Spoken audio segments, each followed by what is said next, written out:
কোনো কিছুকেই সিরিয়াসভাবে নেওয়া যাবে না। অতিরিক্ত সিরিয়াসনেস সবসময়ই বিপজ্জনক। যে কোনো ঘটনা জীবনে যাই ঘটুক খুব স্বাভাবিকভাবে নিতে হবে।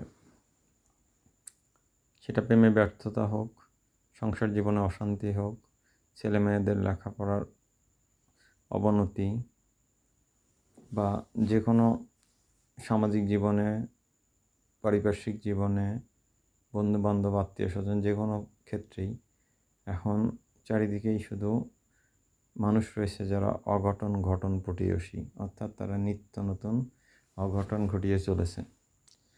সেক্ষেত্রে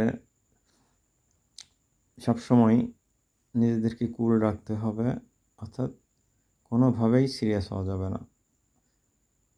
সাংঘাতিকভাবে কোনো কিছুই চিন্তা করা যাবে না। সব কিছুকে অতি স্বাভাবিকভাবেই মেনে নিতে হবে। তাহলেই দেখবেন যে আপনার জীবনের বড় বড় দুর্যোগ কেটে যাবে, যেমন হার্ট অ্যাটাক, অকস্মাৎ মৃত্যু, প্যারালাইসিস বা অনেকেই আছে যারা জীবনকে ধ্বংস করে দেয় নিজ হাতে।